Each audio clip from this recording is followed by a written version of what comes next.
Okay, everyone, Coach Addae joins us next. Questions for Coach? We will start with Greg Hunter. So, Jahmile, a couple things. Nick Troy Fortune, assess his play, and then obviously he dealt with the tragedy in the summer with the loss of his mother. So, as a coach, how do you react with the kid when they face something like that? I don't know if you've gone through that with other players in the past, but that's got to be difficult for everybody. Yeah, I would imagine anybody put in that situation would be going through probably the toughest time that they've been to up until that point. I mean, even as a grown adult, I can imagine for myself that would be hard. I've never dealt with, I don't think anything that tragic or catastrophic within my immediate family. But, seeing him go through it, and again, all the teammates were there, I think all of his support cast in terms of our football team was highly abreast of what was going on, and definitely, supportive of him. But seeing that whole, situation go down was a mix of emotions. One, obviously feeling sad for Nick and himself and the situation at hand, but then also feeling really encouraged by seeing some of the guys wrap their arms around him and really be the brothers that they were.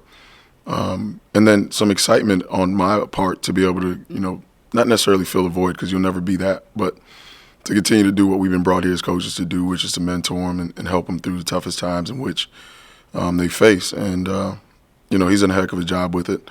To answer your second part, in terms of his play, I thought, up until last game, I thought he was really, really consistent.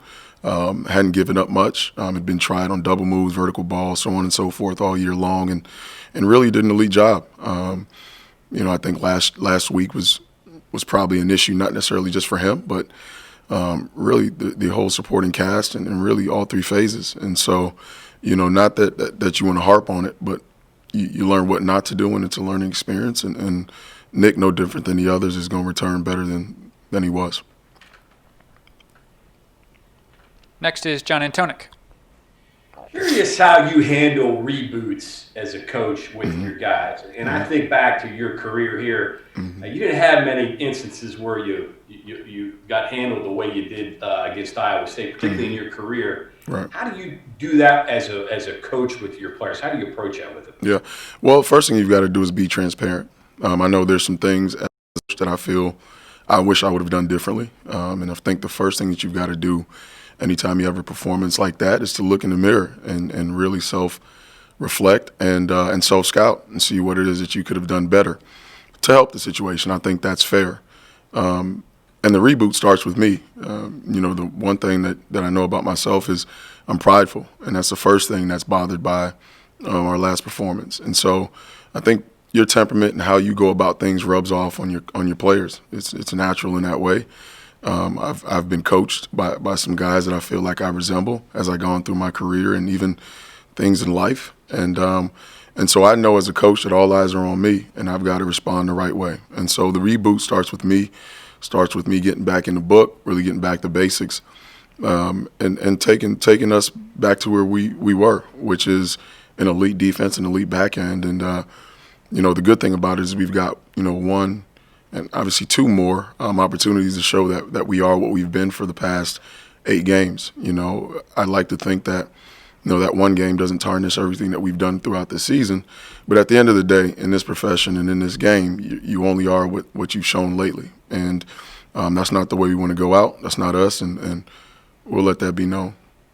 Real quick here, Coach. I know that when you played for a guy who wanted his guys to play with an edge, is that kind of a reminder to your guys that, hey, we're not at the point where you can just walk out and just beat somebody. You got to play with that edge and passion and desire? I think anytime that you take a loss in the fashion in which we did, I think it's a reminder. It's a reminder that, you can never get too high, never get too low. Even with the success that we've had coming into that game, it shows that on any given Saturday that it could not be your day, or that if you don't come with things strapped up and ready to go, that it can get to be an embarrassment. And I thought, especially the first half, that we weren't ready to play football, not championship football, not in the way that we had been, again, leading up to this game.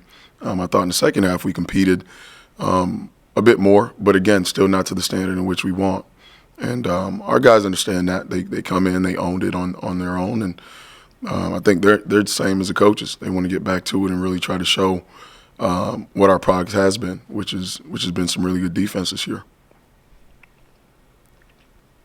Greg Hunter.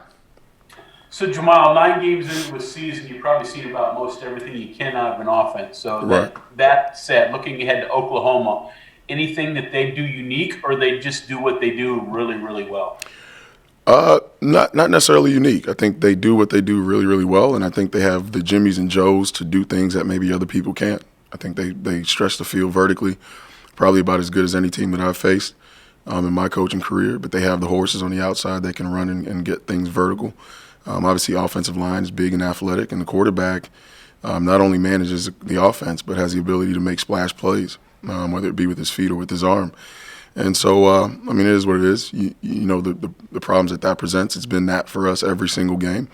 It just so happens that this game is the next one, and so we've got to come back and show again that we're able to be sound in all phases, whether it be the run game or the pass game. These guys are going to tax you on both levels, and we're ready. We'll be ready for the challenge. Go ahead, Cody Nesper. Hi, Jahmile. Just so Tyke was named the semifinals for the Thorpe Award yesterday, and just we've obviously talked about him a lot and asked you about him a lot, but as he has started to get more and more national recognition, how has he handled that? You know, I think Tyke's always been kind of an even-keeled kid. He's not necessarily, I think you guys, you've interviewed him, he almost wants to hurry up and get the interview over with. He's not necessarily camera shy, but he just wants to go about his work in a sense. And, you know, I know in talking to him that he's excited about the recognition. The one thing we preach here is that, you know, again, in your individual accolades, you know, the team will benefit from those. And so he's obviously picking up a few. But that comes from good defensive football, not just by him, but the guys around him. And so my job as a coach is to really, you know, impress upon him that, you know, not necessarily is it only just you or myself or the scheme, but really there's some pieces that holistically make this thing happen for you. And Tyke is smart enough to understand that. And so, no, I don't think that there'll be much change. And if there is, I'll do everything I can to slow that down. Back to John. Last thing for me here, and again along the theme of the reboot, you haven't been with Neil as long as some of the other guys on the staff, but I think back to what last year after the Missouri game, the way you guys bounced back and played against NC State. What is it about him that he's able to get guys and rally his team? I think he's just transparent. You know, some guys, you know, in the past I've seen guys get up in front of their group after maybe not a great showing and sugarcoat things or try to make it something that it's not, or finagle it or finesse it to be, you know, maybe a different message. But I think kids these days are smart enough to understand and call out bullcrap. And so getting up in front of the group and just really being honest and open about your thoughts, and then being able to understand that you can't let one game beat you twice and that you've got to move forward. I think he does a nice job of snapping back, or as you're saying, rebooting and moving forward. Because at the end of the day, you know, every game is premier. There's no playoff system in a sense. Obviously, there's a smaller one at the top, but every game we're vying for a spot. And so, you know, with that, coach understands the urgency that happens to be there, and really does a nice job of just kind of moving forward. And although it's hard and takes some